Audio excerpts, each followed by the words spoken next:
To regular viewers of this channel, it's no secret that cyberpunk is one of my favourite genres of storytelling. I enjoy cyberpunk genre movies, TV shows, books, and games, with Deus Ex and Cyberpunk 2077 being amongst two of my favourites for this very reason. Peels behind the neon and bright light facade into the human psyche of technology or technological developments, of losing your humanity, of addiction, of becoming more and more a machine. Basically, productivity and output rather than life existing but not living. With that comes a certain level of darkness that has to be anticipated. And Cyberpunk 2077 is a very bright, very colourful game, but there is so much bleakness and so much darkness beneath the surface. And this particular family or couple that stood out to me in my playthrough of the game were the Peralezes. This was excellent side mission series, and I wanted to have a deeper look into both Jefferson, the husband, and Elizabeth, his wife, because this is super dark and really fascinating, and I think it's a real warning into the real world that we're already living in. So let's go through the lore today and let's have a look at what those warnings could be as well. This is a bit of this is a lore video, but it's a slightly different one. Anyway,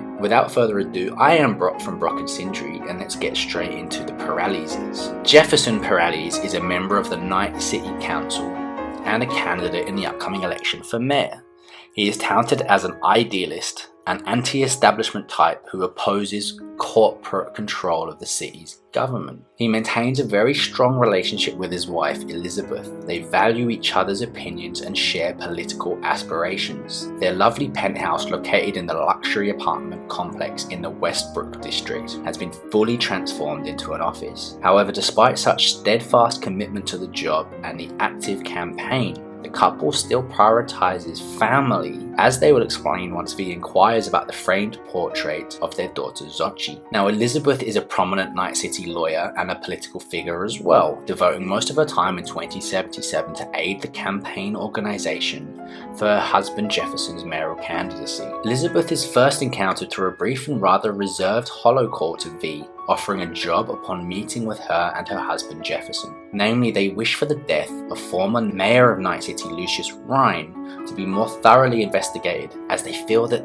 his passing wasn't as clean and comfortable as the media portrayed it. Upon meeting the couple in the Haywood district, V is given a brain dance of one of the deceased mayor's last days, in which a cyber psycho attempts an attack that is swiftly dealt with by NCPD detective River Ward. The Peralez couple explains they find the law enforcement likely to have meddled with these events and allowed V to take further steps in scrutinizing their activities. Upon returning to conclude your findings, several choices will be present. Should V not jump into conclusions, Elizabeth will support their reservation and calm her husband by explaining how their suspicions had been confirmed, therefore proceeding in a much more careful manner with his continued campaign. However, it does seem that they both anticipate Weldon Holt to be behind any potential cover-ups. By 2027, Councilman Peralez positioned himself as a populist and a vocal critic of corporate influence. In the case of the City of Opportunity bill that exempted 32 of the largest corporations in the city with valuations in the trillions from taxes via a loophole, it was approved by the council 99-1, with Peralez that lone holdout. After the unexpected death of Mayor Lucius Rhine, Councilman Peralez reaffirmed that he would be running in the upcoming election for the mayor's office. Deputy Mayor Weldon Holt replaced Rhine as Peralez's opponent. Peralez was embraced by the city's worker unions, some of which had close associations with the 6th Street Gang, and there were cases of the 6th Street Gang using bribes and intimidation tactics to force citizens to vote for him. In the weeks after Ryan's passing, Peralez has become convinced that the incident was suspicious. Against the advice of his SSI security detail, he had Elizabeth seek out an independent investigator. Elizabeth first asked Judy Alvarez, who the Peralezes were acquainted with from a prior occasion, but she declined and recommended V in her place. With the help of Detective River Ward, V learns that Ryan was killed by a virus-spiked brain dance at the Red Queen's Race Club, and that Weldon Holt apparently arranged to cover up the incident. V can choose to reinforce Jefferson's hunch that Holt had Ryan assassinated, or be non-committal. V is later contacted by Elizabeth, who explains that she and Jefferson have been experiencing inexplicable changes in behavior and memory. Upon searching the Peralezes' apartment, V finds a secret room containing advanced equipment that was being used by SSI to brainwash the Peralezes, and traces it to a shadowy organization associated with a mysterious man. Apparently, this group had been manipulating Jefferson's beliefs and mannerisms and were grooming him to become their ideal candidate for mayor. It was even possible that Holt's cover-up of Ryan's murder may have been staged by the group to frame Holt as a murderer and damage his election bid, giving Jefferson an easy path to victory. Johnny Silverhand can comment that he believes this was all the work of rogue AIs with an inscrutable goal. V can choose to tell Jefferson the truth about his situation, causing him to decide to play along with his manipulators' plans until he sees an opportunity to expose them, but potentially risking his life and the lives of his family, or tell him that the investigation only found that SSI had been receiving money from Holt among many other clients, would leave him in the dark but gratify Elizabeth, who feared the shadowy organization would harm them if they resisted. Either way, the Peralezes fire SSI and move to a new residence. On the Elizabeth side, she obviously contacts V once more, and as a reliable individual the couple had had a good experience with. And so the job then becomes further of an investigative nature, but this time it was within their own penthouse, which was in Charter Hill in Westbrook. Once her worries that the security firm they'd hired, the SSI, might be doing something behind their backs were actually proven to be true, she would admit to having more issues than just a breach of safety. Once V collects more details on the security company behind the unsettling occurrences troubling the Peralezes couple, they will get a call from Elizabeth to meet incognito in an unsuspecting location. This is where she explains that she had always had a supposition of someone directing their lives from behind the curtains, intending to place Jefferson in the mayoral seat, but due to fear for her family, they'd refused to speak up. She will also make a request of V to not reveal their findings to Jefferson, as she fears he may take a more direct approach in dealing with the situation, which would put them all at risk's way. Her planned intention was to inform her husband that SSI was doing nothing more than spying for Holt, as it would be an easy and believable way to retain their lives in a safe zone. Regardless of V's actions, though, both Elizabeth and Jefferson cut hollow ties with them, as to keep up the pristine face of campaign and to avoid raising suspicion from whoever is pulling the strings. Jefferson Peralez grew up in poverty, but his life turned around when he was given a full-ride scholarship to Asukaga Berkeley University, valued at €2.7 million by Knight Corp to study law. It was there that he met his future wife Elizabeth, who was also studying law thanks to the same Knight Corp scholarship. Interesting. The two married and returned to Night City, where Jefferson worked his way up to the city's district attorney before making a successful run for a seat on the Night City Council. And they had raised a single daughter named Xochi or Sochi. In the epilogue, so this is post all the events of the game. In the epilogue, Peralez eventually wins the Night City mayoral election. His margin of victory and mental state differ depending on whether V told him the truth about SSI. If V lied and implicated Holt, Jefferson remained stable, but continues to have his personality changed, and his friends mention the difference to reporters.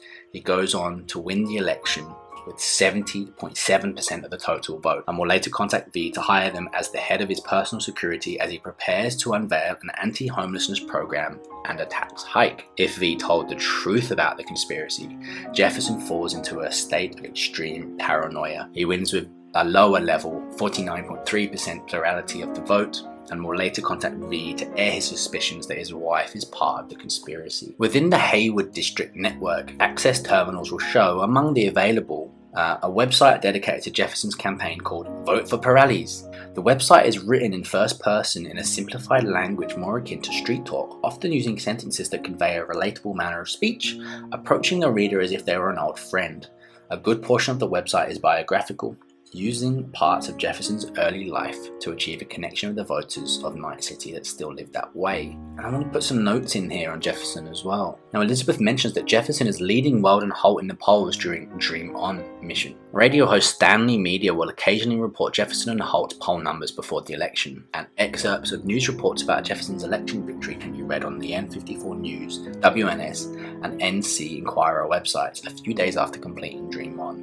This is kind of interesting. Did you catch some of the stuff going on here? He got this scholarship out of essentially nowhere that's worth 2.7 million eddies to go and study law at the same university that Elizabeth had the same exact scholarship to study the same subject. There were strings being pulled right from the get-go. And in this world of augmentations and implants, his whole personality was being slowly changed and controlled by this external force. Almost as if this is a real representation of politicians these days and how they change. This is a real thing that if someone can see every aspect of your life, can be in your home, in your body even, and see what you see, hear what you hear, maybe even think what you think. How can they affect you and change you and alter the very fiber of your being so that you become a puppet completely? And how would you react when being told so? How would you feel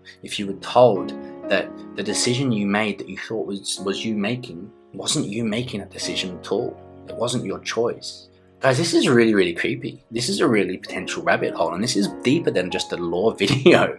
I am fascinated by this. This is the stuff that fascinates me the most. What are we living in the real world right now? We all have smartphones, pretty much all of us, I'm assuming. Anyone that's listening now obviously is on the internet, is on YouTube, whether you're listening on a computer or a smartphone or a tablet or something. You're listening through something, and you know what? The internet is listening to you back. There's been loads of incidents of this occurring. There's been loads of times where you get adverts where you've never searched for something in your life, but it pops up at them like after you've talked about it, because it's listening to you. There's lots of instances of this, but what happens if it's trying to gradually influence your thoughts? And we already saw this as well with Cambridge Analytica way a few years ago, where this got ousted as something that was happening. But if you think they're the only ones that were doing it, then you're mistaken. Why do we do the things that we do?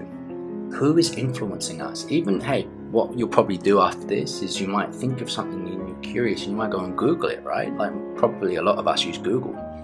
And we just think that Google is this neutral format, but it's not. There are many things that you can Google that prove that it's not. So we're being constantly influenced all the time. But what if we have these chips or implants or augmentations in us that mean that it's not just a device that we could switch off if we needed to, that we could turn away from if we needed to, but it's directly into our brain, into our consciousness, into our psyche, and to the point where we think it's our own actions and our own thoughts, but it's not. Well, the one thing that I've learned from this is never run for office. But if you do, then you're going to be a target for becoming a puppet, for being under control. So guys, watch out. And the next time you make a decision on anything, ask yourself, did I actually make that decision, or was I influenced to make that decision? And on that kind of creepy note, I'll leave this lore video. I really want you to talk to me in the comments about this. Use art of war. Feign weakness, so your enemy may grow arrogant. Don't see you doing much feigning, Jeff. My God. I have to tell Liz! What would you do if your own arm tried to kill you? So what now? You still want to be mayor? Well, I'm not about to give up. I didn't run just to... At your own risk. I'll wait for my window, an opportunity, then make my move. Isn't that exactly what they want? Well, I'll give them more than they bargained for. Same with your Eddies. Take care, V. Good luck. And good night.